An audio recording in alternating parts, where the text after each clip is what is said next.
Ekadi Silver Jewelry, a unit of Hamsa Jewels. Call 9100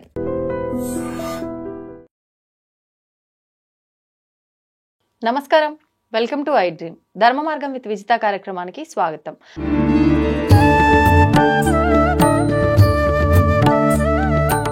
నమస్తే అమ్మా. నమస్తే అమ్మా, మనం ఈ మధ్యకాలంలో దత్తాత్రేయ స్వామి గురించి ఎక్కువగా వింటూ ఉన్నాం. అసలు ఆ దత్తనామం స్మరిస్తేనే మనం కోట్లాది దేవతల్ని స్మరించిన పుణ్యం కలుగుతుంది. ఈయన ఒక్క నామం మనం గనక స్మరించడం మొదలు పెడితే మిగతా దేవతలందరి అనుగ్రహం కూడా ఉంటుంది అని చెప్పి రకరకాలుగా వింటున్నాం ఈ మధ్యకాలంలో. ఎందుకు ఆ నామానికి అంత ప్రత్యేకత, అంత విశిష్టత? దాని గురించి వివరించండి. దత్త అంటేనే ఆయన దత్త అని చేసేసుకున్నాడు. ఇక దత్త అంటే అత్రి అనసూయలు ఇద్దరు కూడా తపమాచరించి, ఎన్నో వేల సంవత్సరాలు తపమాచరించి త్రిమూర్తులను భూలోకానికి తీసుకొస్తే వాళ్ళు మనతో ఉంటే ఈ మానవాళికి ఉపయోగపడుతుందని వాళ్ళు ఎన్నో సంవత్సరాలు తపమాచరిస్తే త్రిమూర్తులు ప్రత్యక్షమవుతారు. అది కూడా అనసూయామాత పాతివ్రత్యం పరీక్షించడానికి వస్తారు. అది అందరికీ తెలిసిన విషయమే. అలా త్రిమూర్తులు వచ్చినప్పుడు వరము కోరగా ఇచ్చిన వరమే దత్తాత్రేయ జననం. దత్తాత్రేయ జననం అంటేనే త్రిశక్తి, త్రిమూర్తులు, బ్రహ్మ విష్ణు మహేశ్వరులు కలయిక దత్తాత్రేయ స్వామి. అసలు ఆ దత్త అనే నామస్మరణ గురించి మనకి ఏం చెప్తుంది ఈ పురాణము అంటే నేను చెప్తాను. అసలు అశ్వమేధ సహస్రాని మాతాపితృ ప్రపోషణం ఏతత్ సర్వం కృతం దేవ దత్త ఇత్యాక్షరద్వయం అని చెప్తుంది అనమాట. అంటే దత్త నామోచ్చారణ వలన 1000 అశ్వమేధ యాగాలు చేసిన ఫలితం, 1000 అశ్వమేధ యాగములు చేసిన ఫలము, మరియు తల్లిదండ్రులను సేవించిన పుణ్య ఫలము కలుగజేయును ఆ స్తోత్రం. ఇంకా ఉంది, అమితం పోషణం పుణ్యముపకారం తదైవచ ఏతత్సరం కృతం తేవ దత్త ఇత్యాక్షరద్వయం. ఈ రెండు నామం దత్త అనే ఇత్యాక్షర ద్వయం అను నామమును అమితమైన పోషణము, అమితమైన పుణ్యము, అలాగే ఉపకారములు చేసిన పుణ్యఫలాలను కలుగజేస్తుంది. దత్త అని మనం స్మరించడం అందుకే చెప్తాను, జన్మ జన్మల అదృష్టం ఉంటేనే దత్త అనే నామజపము మనం చేయగలము. దత్త అని మన నోట పలకగలము, దత్తాత్రేయుని గురించి తెలుసుకోగలము. అలాగే జగన్నాథం చ గోకర్ణం పాండురంగం తదైవచ ఏతత్సర్వం కృతం తేవా దత్త ఇత్యాక్షరద్వయం. దత్త అను నామోచ్చారణము చే పూరి జగన్నాథం, గోకర్ణము, పాండురంగము, అలాగే పాండురంగ క్షేత్రము, ఇంకా నారాయణ క్షేత్రాలన్నీ కూడా సేవించగలవారం అవుతాము దత్త అని నామను పలికినచో.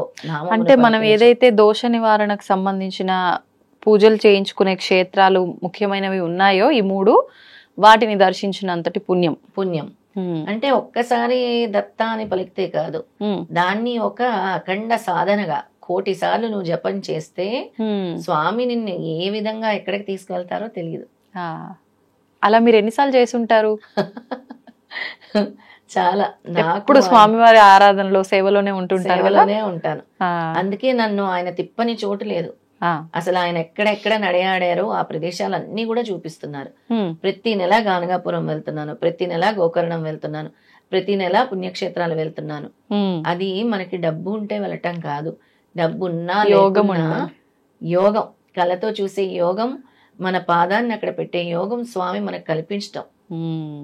ఎప్పుడైతే ఈ సిద్ధమంగళ స్తోత్రాన్ని పట్టుకున్నానో ఆ సమయం నుంచి, అందులో సిద్ధమంగళ స్తోత్రంలో ఫలితం ఉంటుంది, పారాయణ ఫలితం. ఎవరైతే ఈ స్తోత్రాన్ని పఠిస్తారో వాళ్ళకి సిద్ధ పురుషుల దర్శన స్పర్శనాలు కలుగును, పుణ్యక్షేత్రాల సందర్శనాలు కలుగును అని. అలాగే ఎప్పుడైతే ఈ స్తోత్రాన్ని పట్టుకున్నానో విజిత, స్వామి పుణ్యక్షేత్రాలు, లెక్కలేనని పుణ్యక్షేత్రాలు. ఎన్ని సంవత్సరాలు అవుతుంది మీరు ఆ స్తోత్ర పారాయణం చేయబట్టి? నేను చాలా సంవత్సరాలు చేసి తర్వాత నేను నా ప్రొఫెషన్ లో బిజీగా ఉన్నాను. గత 3 ఏళ్లగా కంప్లీట్ గా దీనిలోకే వచ్చేసాను. 3 సంవత్సరాల నుంచి ప్రొఫెషన్ ఇంకా అన్ని అయిపోయి కంప్లీట్ గా దత్తాత్రేయ స్వామి ఆరాధనలోనే ఉన్నాను కంప్లీట్ గా. 2011లో బాబా దేవాలయం నిర్మించాను. తర్వాత దత్తపీఠాన్ని 2 సంవత్సరాల క్రితం స్థాపించాను. సూపర్. ఇంకా దత్తనామం గురించి స్వామి ఏం చెప్తున్నారంటే, ఇలాంటి క్షేత్రం తిరిగినే కాకుండా 6 శాస్త్రములు, 18 పురాణాలు, 9 వ్యాకరణాలు కూడా దత్త అనే నామంలో ఇమిడి ఉన్నాయి. అంటే ఆ దత్త అనే నామం యొక్క పవర్ తెలియజేస్తున్నాను నేను. అంటే స్వామి ఏ విధంగా చెప్పారు అని. దత్తాను నామాక్షర ద్వయం చేసినచో, ఎవరైతే దత్త దత్త దత్త అనే నామాక్షర ద్వయం చేస్తారో, చేసినచో ఏకాదశి వ్రతం అష్టాంగ యోగము చేసిన పుణ్యమును పొందును. దత్తనామ జపం చేసిన వాళ్ళకి ఏకాదశి వ్రతం చేసిన ఫలితము, అలాగే అష్టాంగ యోగము చేసిన ఫలితం కూడా స్వామి ఇస్తారు. అలాగే ఈ దత్త అను నామను పలుకువాడు వ్రతములు, నిష్టలు, తపస్సులు, దానములు, సామగానములు చేసిన పుణ్యము కలవాడవుతాడు, కలవాడగును అని చెప్తున్నారు. ఎంత చెప్పినా తక్కువే విజిత. అంత పవర్ ఉంది ఈ దత్త నామంకి. అసలు ఎంత పవర్ అంటే అంత. దత్త అను నామోచ్చారణ చే ముక్తి క్షేత్రము కాశీ, కామాక్షి, తుల్జాదేవి, సిద్ధ దేవతలను భక్తితో సేవించిన పుణ్యము కలవాడగును. అమ్మవారిని భక్తితో, శక్తిపీఠాలు సేవించిన పుణ్యము కలవాడగును. అలాగే దత్త అను నామోచ్చరణము అన్న హోమాదులు, అన్నదానాలు, హోమాదులు, భూదానాదులు, గజ వృషభదానాదులు, వాటన్నిటినీ చేసిన పుణ్యము కలుగువాడగును. ఏవి చేయకున్నా వాటన్నిటి దానం చేసే తంటివాడు అగును. అది ఎప్పుడు దత్త అనే నామాన్ని మనం 1,000 సార్లు చేసి వీడకుండా అనుక్షణం దత్త దత్త దత్త దత్త అంటాము. అందుకే మనం ఫ్యూచర్ లో దత్తనామ యజ్ఞం పెడదాం. అంటే ఎంతమంది ఎన్నిసార్లు దత్త దత్త దత్త అని చేశారు, పూర్తిగా దత్తాత్రేయ స్వామి గురించి వాళ్ళు తెలుసుకున్న తర్వాత ఇలాంటిది ఒకటి పెట్టి వాళ్ళు కూడా మనకి కమెంట్స్ రూపంలో తెలియజేయచ్చు. తప్పకుండా. నిజంగా బాగుంది ఆలోచన కూడా. అంటే తెలుసో తెలియకో ఎన్నెన్నో తప్పులు, పొరపాట్లు, పాపాలు చేస్తూనే ఉంటాం. వాటన్నిటికీ ప్రక్షాళన ఇక్కడే జరుగుతోంది ఈ నామం వల్ల అనేది మనకు అర్థమైపోతుంది సింపుల్ గా. ఇప్పుడు ఇన్ని దానాలు, ఇన్ని క్షేత్ర దర్శనాలు, ఇన్ని శాస్త్రాలు, వేదాలు చదివితే వచ్చే ఫలితము, తిరిగితే వచ్చే ఫలితం వస్తుంది అని అంటేనే సింపుల్ గా మనకి అర్థమైపోతుంది.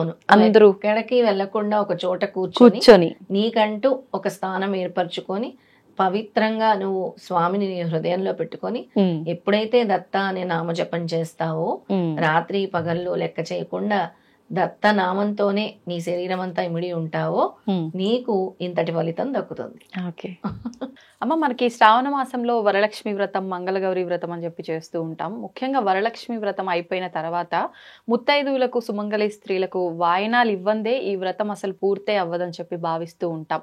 ఎందుకని ఇంత ప్రాధాన్యత ఈ వాయినాలకు, ప్రత్యేకించి ఈ వరలక్ష్మి వ్రతం రోజున? దాని గురించి వివరించండి.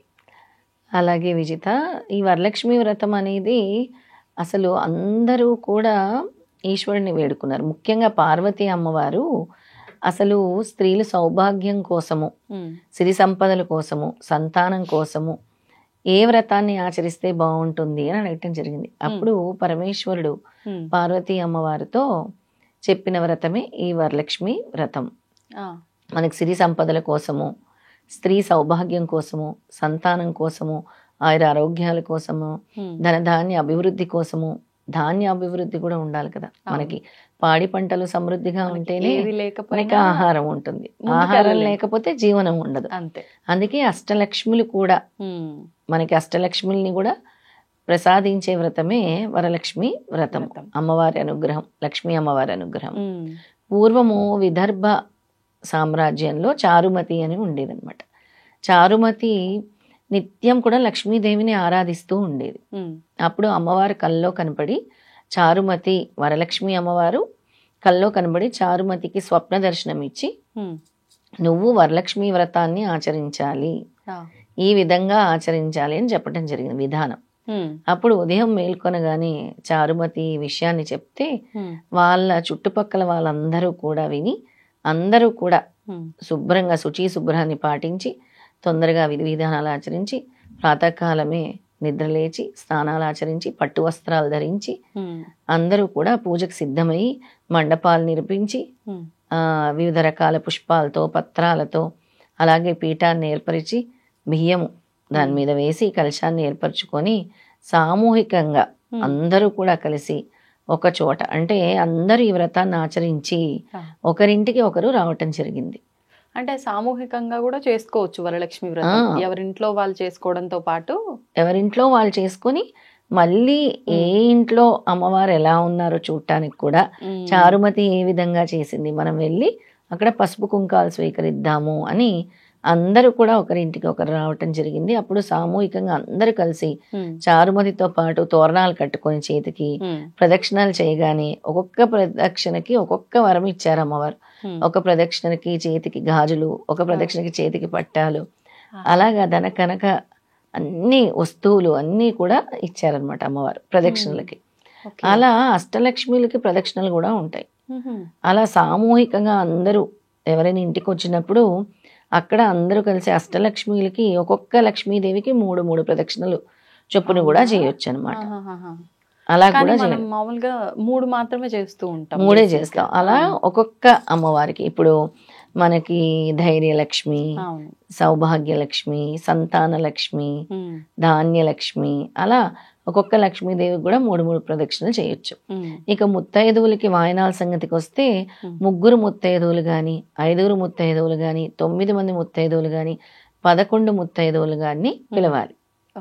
అంతకి వేరే సంఖ్య పిలవకూడదు. 4, 6 అలా పిలవకూడదు. 3, 5, 9, 11 వాళ్ళని పిలిచి చక్కగా మీరు ఒక ప్లేట్లో అన్నీ కూడా అరేంజ్ చేసుకొని ఆకు, వక్క, తాంబూలము, అలాగే బ్లౌజ్ పీస్, జాకెట్ ముక్క, అలాగే పండ్లు, ఏవి సీజన్లో వచ్చే పండ్లు ఆ సీజన్లో వస్తాయి అవి, ఇంకా నైవేద్యాలు ఇవ్వాలనుకుంటే కూడా అలా పెట్టుకొని సిద్ధం చేసుకొని వచ్చిన తర్వాత వచ్చింది అమ్మవారే అని భావించాలి. మీ ఇంటికి కూడా సౌభాగ్యం ఇవ్వటానికి అమ్మవారే మీ ఇంటికి వచ్చినట్టు భావించి వాళ్ళు రాగానే పసుపు కుంకుమ ఇచ్చి తడి పసుపు అంటే పసుపు ముద్దని ఇవ్వాలి మాంగళ్యం కోసం ఇచ్చి, తర్వాత కాళ్ళకి పసుపు రాసి వాళ్ళకి మళ్ళీ ఏదైతే మీరు తాంబూలం అందిద్దాం అనుకుంటున్నారో, వాయనం అందిద్దాం అనుకుంటున్నారో ఆ వాయనాన్ని నేను చెప్పే ఈ స్తోత్రం చెప్పుకుంటూ ఆ వాయనాన్ని అందించాలి. వాయనం ఇచ్చేటప్పుడు చాలా చిన్న స్తోత్రమే ఉంటుంది, ఆ వాయనాన్ని అందించాలి. ఇందిరా తారికా వాభ్యాం ఇందిరాయై నమో నమః అనే శ్లోకాన్ని పఠిస్తూ వచ్చిన ముత్తైదువులకి వాయనం అందించి వారి ఆశీర్వాదం తీసుకోవాలి. వాళ్ళ చేతికి అక్షింతలు ఇచ్చి అక్షింతలు వేసుకొని దీవించమని చెప్పాలి. ఇప్పుడు ఈ వాయనం ఇస్తున్నప్పుడమ్మా కొంతమంది ప్రెగ్నెంట్ లేడీస్ ఉంటారు, వాళ్ళకి వాయనం ఇవ్వచ్చా లేదా అని చెప్పి చాలా మందిలో సందేహం ఉంటుంది. ప్రెగ్నెంట్ లేడీస్కి వాయనం ఇవ్వచ్చా? తప్పులేదు, వాయనం ఇవ్వటంలో తప్పులేదు. అలాగే చిన్నపిల్లలు వస్తారు ఒక్కోసారి, చిన్నపిల్లలకు కూడా ఇవ్వచ్చు. వాళ్ళ కాళ్ళకి నమస్కారం పెట్టకుండా వాళ్ళ చేతి గాజులకి నమస్కారం పెట్టాలి. ఇప్పుడు ఒకవేళ అంటే చిన్నపిల్లలు కాబట్టి మనం కాళ్ళకి నమస్కరించకుండా అలా నమస్కరించాలి చేతులకి. ఒక్కోసారి మనము బాల పూజ చేస్తాం, అప్పుడు అమ్మవారిగా భావించినప్పుడు కుమారి పూజ చేసినప్పుడు కాళ్ళకి నమస్కరిస్తాం. ఇప్పుడు పెళ్ళైన వారే సుమంగళి స్త్రీలే మనకన్నా వయసు చిన్నవారైతే వాళ్ళకి కాళ్ళకి పసుపు రాయడము, కాళ్ళకి నమస్కారం చేయడం చేయొచ్చా? చేయొచ్చు. మీకంటే చిన్నవారైతే కాళ్ళకి పసుపు రాయొచ్చు, తప్పకుండా నమస్కరించకుండా గాజులకు నమస్కరించవచ్చు. చేతి గాజు కాళ్ళకి అవసరం లేదు, చేతి గాజులకు నమస్కరించవచ్చు. అంటే చాలా మందిలో ఈ సందేహం ఉంటుంది, వయసులో నీకన్నా చిన్నది కదా నువ్వు కాళ్ళకి పసుపు రాయడము, కాళ్ళకి నమస్కారం చేయకూడదు అని చెప్పి పెద్దవాళ్ళు చెప్తూ ఉంటారు. ఇప్పుడు చిన్న పెద్ద కాదు, ఇంటికి వచ్చిన ఎవరైనా సరే మనం పసుపు రాయాలి, వయసుతో సంబంధం లేకుండా. ఇక ఆశీర్వాదం తీసుకున్నప్పుడు చిన్న వాళ్ళకి నమస్కరించకూడదు కాబట్టి వాళ్ళ చేతి గాజులకు నమస్కరిస్తే సరిపోతుంది. అందులోనూ మనం అంటే వచ్చింది అమ్మవారు అనే భావనతోటే అదంతా చేస్తున్నాం కాబట్టి ఈ చిన్న పెద్ద తారతమ్యం లేకపోవడమే బెటర్. అవును, అందుకే అమ్మవారి స్వరూపాలుగా మీ ఇంటికి వాయనం స్వీకరించడానికి వచ్చారు, మిమ్మల్ని ఆశీర్వదించడానికి వచ్చారు, అమ్మవారే వచ్చింది సాక్షాత్తు అని అనుకొని ఆ ఆశీర్వాదం తీసుకోవాలి. అందుకే ఇచ్చినప్పుడు ఇస్తేనమ్మ వాయనం, పుచ్చుకుంటున్నమ్మ వాయనం అని కూడా అంటాం ఈ శ్లోకం పఠిస్తూ. అలాగే అష్టలక్ష్మి స్తోత్రం పఠిస్తే అందరూ కలిసి వచ్చిన వాళ్ళందరూ వచ్చినప్పుడు ఒక్కొక్కరింట్లో ఒక్కొక్కటి, ఒకరింట్లో అష్టోత్తరం పఠించవచ్చు, ఒకరింట్లో లక్ష్మీ స్తోత్రం పఠించవచ్చు, ఒకరింట్లో లలిత చదువుతారు. అలా ఏ విధంగా అయితే ఆ విధంగా అష్టలక్ష్మి స్తోత్రం ఉంటుంది. నమస్తేస్తు మహామాయి శ్రీపీఠే సురపూజితే శంఖచక్ర గదాహస్తే మహాలక్ష్మీ నమోస్తుతే అదైనా చదువుకోవచ్చు. సుమనస వందిత సుందరి మాధవి చంద్ర సహోదరి హేమమై అష్టలక్ష్మి స్తోత్రం ఉంటుంది, అదైనా కూడా పఠించుకోవచ్చు. అంటే ఈ సామూహికంగా పఠిస్తే అమ్మవారు చాలా ప్రీతి చెందుతారు.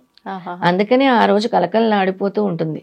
ప్రతి ఒక్కరిల్లు అందరూ కూడా వీధుల్లో కనబడుతూ ఉంటారు తాంబూలాలు తీసుకోవడానికి.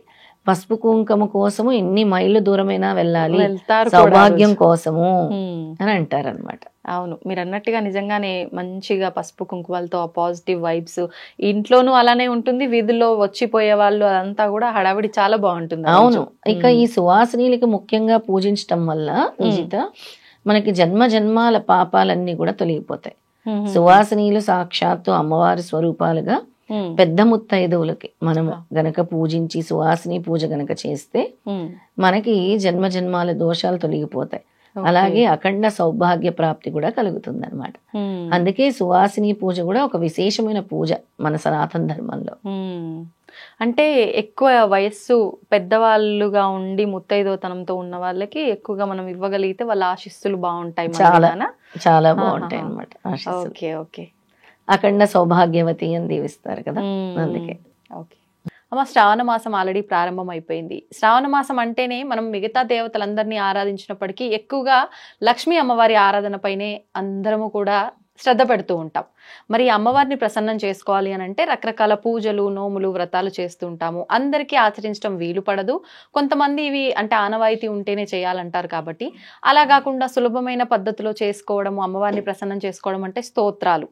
ఎటువంటి స్తోత్రాలు చేసుకుంటే ఈ మాసం అంతా అమ్మవారు అనుగ్రహం మన పైన ఉంటుంది, అమ్మవారిని మనం ప్రసన్నం చేసుకోవచ్చో వివరించండి.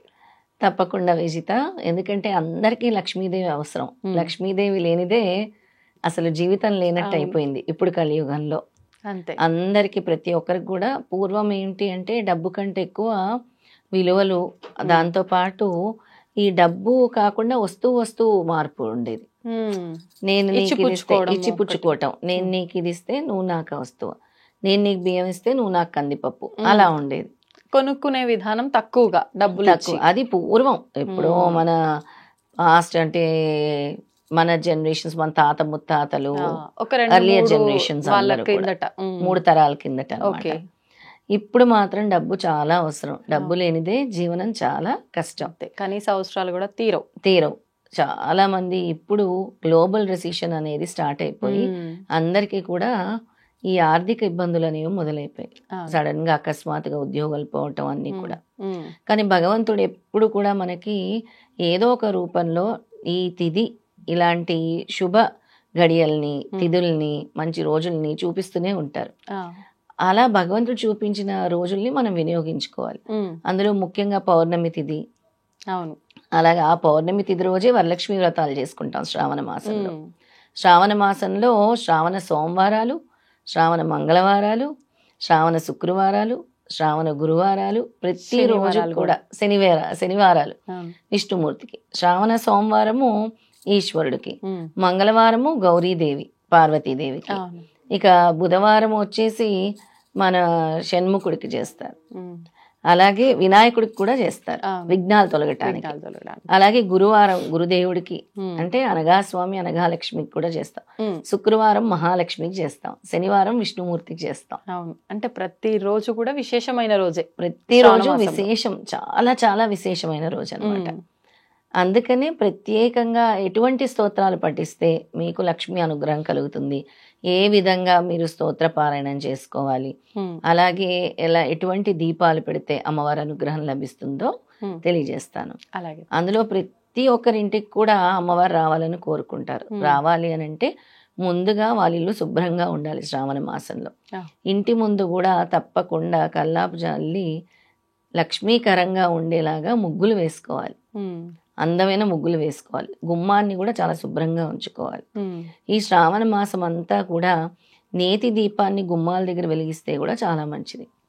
మెయిన్ డోర్ దగ్గర గుమ్మం అలంకరణ చాలా ఇంపార్టెంట్ శ్రావణ మాసంలో. అంటే ప్రతిరోజున శుక్రవారం, మంగళవారం, శుక్రవారం, ముఖ్యంగా మంగళవారం శుక్రవారం చేసుకుంటే చాలా మంచిది. గుమ్మానికి పసుపు రాసి వరిపిండితో ముగ్గులు వేసి, అలాగే మంచి లక్ష్మీ కుబేర ముగ్గులు ఉంటాయి, లక్ష్మీకరమైన ముగ్గులు ఉంటాయి, చుక్కల ముగ్గులు ఉంటాయి, అలాంటివి కూడా వేసుకోవచ్చు. సాయంత్రం పూట దీపం, ఆవు నేతి దీపం, సాయంత్రం పూట తమలపాకు వేసి రాళ్ళు ఉప్పు వేసి దాని మీద మట్టి ప్రమిద పెట్టి ఆవు నేతి దీపాన్ని వెలిగించాలి. ఓకే, అంటే లక్ష్మీదేవిని స్వాగతిస్తున్నట్టు. దీన్ని లక్ష్మీ దీపం అనొచ్చా? లక్ష్మీదేవిని స్వాగతించడానికి. గృహ లక్ష్మి అంటాం కదా, అలాగా గృహంలోకి లక్ష్మీదేవిని ఆహ్వానించడం కోసం. అలాగే అక్కడ ధూపం పెడితే కూడా చాలా మంచిది. గుమ్మాల దగ్గర మనకి ఇప్పుడు కప్స్ రూపంలో ధూప్ స్టిక్స్ దొరుకుతున్నాయి, అలా ఆ ధూపాలని కూడా అక్కడ వేయాలి. అలాగే దేవుడి గదిలో కూడా సాయంత్రం పూట ఉదయం కూడా తప్పకుండా ధూపం వెలిగిస్తే చాలా మంచిది. ప్రతిరోజు వెలిగిస్తే మంచిది శ్రావణ మాసం, లేదా కుదరని వాళ్ళ మంగళవారాలు శుక్రవారాలు వెలిగించుకుంటే చాలా మంచిది. ఓకే, అలాగే అమ్మవారి దగ్గర శుభ్రం చేసుకొని ప్రతిరోజు కూడా దీపం పెట్టుకుంటే, దీపం పెట్టుకొని నేను ఏవైతే మంత్రాలు చెప్తానో ఆ మంత్రాలు గనక పఠిస్తే తప్పకుండా లక్ష్మీదేవి మీ ఇంటికి వస్తుంది, లక్ష్మీదేవి వరిస్తుంది. మరి ఆ మంత్రాలు ఏంటో చూద్దామమ్మా. తప్పకుండా ఆ మంత్రాలను చెప్తాను. అన్నీ కూడా సులభతరంగా చేసుకునే మంత్రాలే ఉంటాయి. ఓం హ్రీం శ్రీం క్రీం, ఓం హ్రీం శ్రీం క్రీం శ్రీం కుబేరాయ అష్టలక్ష్మి మమ గృహే ధనం పూరయ పూరయ స్వాహ. ఇది ఒక మంత్రం. మరొకసారి అందరూ లక్ష్మీదేవులు వస్తున్నారు, అష్టలక్ష్మిని కూడా మన ఇంటికి ఆహ్వానిస్తున్నాం. ఓం హ్రీం శ్రీం క్రీం శ్రీం కుబేరాయ అష్టలక్ష్మి మమ గృహే ధనం పూరయ పూరయ స్వాహ. అష్టలక్ష్మిని కూడా మన ఇంటికి ఆహ్వానిస్తున్నట్టు అనమాట. ఇది ఒక మంత్రం. ఇది ప్రతిరోజు మీరు ఎన్నిసార్లు వీలైతే 21 సార్లు కానీ 54 సార్లు కానీ 108 సార్లు కానీ పఠించుకోవచ్చు, వీలుని బట్టి. ఈ శ్రావణ మాసం రోజు పఠించుకోవాల్సిన మంత్రాలు చెప్తున్నాను నేను ముఖ్యంగా. ప్రతిరోజు లక్ష్మీదేవి అనుగ్రహం కోసం ఈ శ్రావణ మాసం అంతా మీరు పఠించుకోదగిన మంత్రాలని చెప్తున్నాను.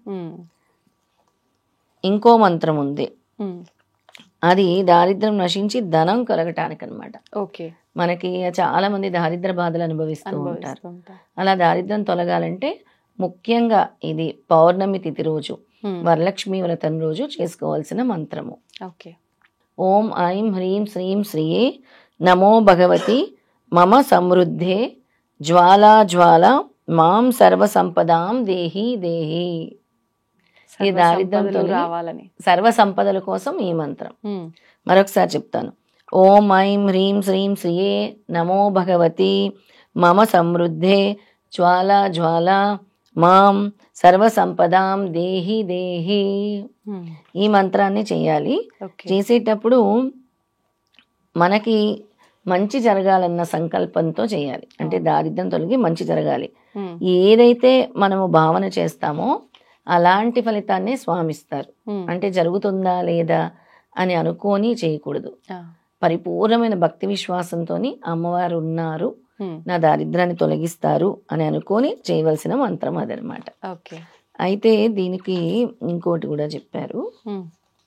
ఈ మంత్రము 108 సార్లు పౌర్ణమి రోజు, అంటే వరలక్ష్మి వ్రతం చేసే రోజు, ఎప్పుడు ఎవరైతే వరలక్ష్మి వ్రతం చేసుకుంటారో ఆ రోజు 108 సార్లు దీన్ని జపించాలి ఈ మంత్రాన్ని. ఇది ప్రత్యేకించి పౌర్ణమి రోజు మీరు ముందు చెప్పిన మంత్రం శ్రావణ మాసం అంతా ఏ రోజైనా చేసుకోవచ్చు, ఏ రోజైనా ప్రతిరోజు చేసుకుంటే ఇంకా మంచి ఫలితం ఉంటుంది. ఇది పౌర్ణమి రోజు చేసుకోవాల్సిన మంత్రం. ఇంకో చిన్న సులభ మంత్రం చెప్తాను, అది కూడా ప్రతిరోజు చేసుకోవాల్సిన మంత్రం అన్నమాట. ఓం శ్రీం శ్రీయే స్వాహ, ఓం శ్రీం శ్రీయే స్వాహ. శ్రీం అనే బీజం లక్ష్మీదేవికి అనమాట. ఆ లక్ష్మీదేవికి ముఖ్యంగా శ్రీం శ్రీం అని ఎక్కడైతే పలుకుతామో అక్కడ లక్ష్మీ అనుగ్రహం తప్పకుండా ఉంటుంది. శ్రీం అనే నామజపం. ఇప్పుడు ఇవి బీజాక్షర మంత్రాలా లేకపోతే నార్మల్ మంత్రాలు? బీజమే ఉంటుంది కదా. మరి ఉపాసన అంటే గురువు ద్వారా తీసుకోకుండా ఈ మంత్రాలు అందరూ చేసుకోవచ్చా? వరలక్ష్మి వ్రతం రోజు అందరూ చేసుకుంటారు శ్రీం మంత్రం. ఎందుకంటే శ్రీం అనే పలుకుతారు. ఓం శ్రీం మహాలక్ష్మి నమః అనే పలుకుతారు. ప్రతి నామానికి ముందర శ్రీం అనే ఉంటుంది, శ్రీం అనే ఉంటుంది. అందుకే శ్రీం అనేది లక్ష్మీదేవికి కాబట్టి బీజ మంత్రం తప్పకుండా శ్రీం. ఓం శ్రీం శ్రీయే స్వాహ. అది 108 నుంచి 1008 వరకు చేసుకోవచ్చు.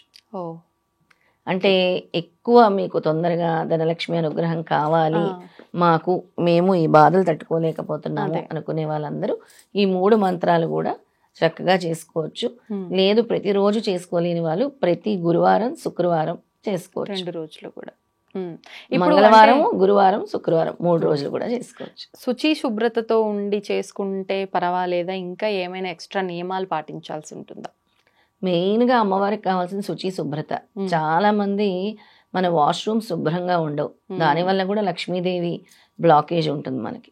అవునా? చాలా మందికి ఆ వాష్రూమ్స్ ఎప్పుడైతే శుభ్రంగా ఉండవో, ఎప్పుడైతే పక్క బట్టలు శుభ్రంగా ఉండవో, మనం పడుకునే పక్క బట్టలు పరిశుభ్రంగా ఉండవు, దాని వల్ల కూడా బ్లాకేజెస్ ఉంటాయి ధనలక్ష్మి విషయంలో. చాలా మంది తడి టవళ్ళు ఆరేయకుండా పడేస్తూ ఉంటారు, దాని వల్ల కూడా వాసన వచ్చేస్తూ ఉంటాయి బట్టలు. అందుకే మనం పడుకునే పక్క బట్టలు చాలా శుచిగా శుభ్రంగా ఉండాలి. మనం ఎక్కడైతే వెళ్తామో ఆ వాష్రూమ్స్ కూడా చాలా శుభ్రంగా ఉండాలి, ఇల్లు కూడా శుభ్రంగా ఉండాలి. దానివల్లే లక్ష్మీదేవి అనుగ్రహం ఉంటుంది అనమాట. అలాగే మనం ఉంటున్న ఇంట్లో కూడా గాలి వెలుతురు చక్కగా ఉండాలి, అప్పుడు లక్ష్మీదేవి తప్పకుండా ఉంటుంది. ఇంకా అమ్మవారి అనుగ్రహం కావాలి అని అంటే ఈ గురువారాలు శుక్రవారాలు తమలపాకు మీద తేనె వేసి అమ్మవారికి నైవేద్యంగా పెట్టి తర్వాత తీసి చీమలకు వేయటం వల్ల కూడా ధనాదాయం పెరుగుతుంది.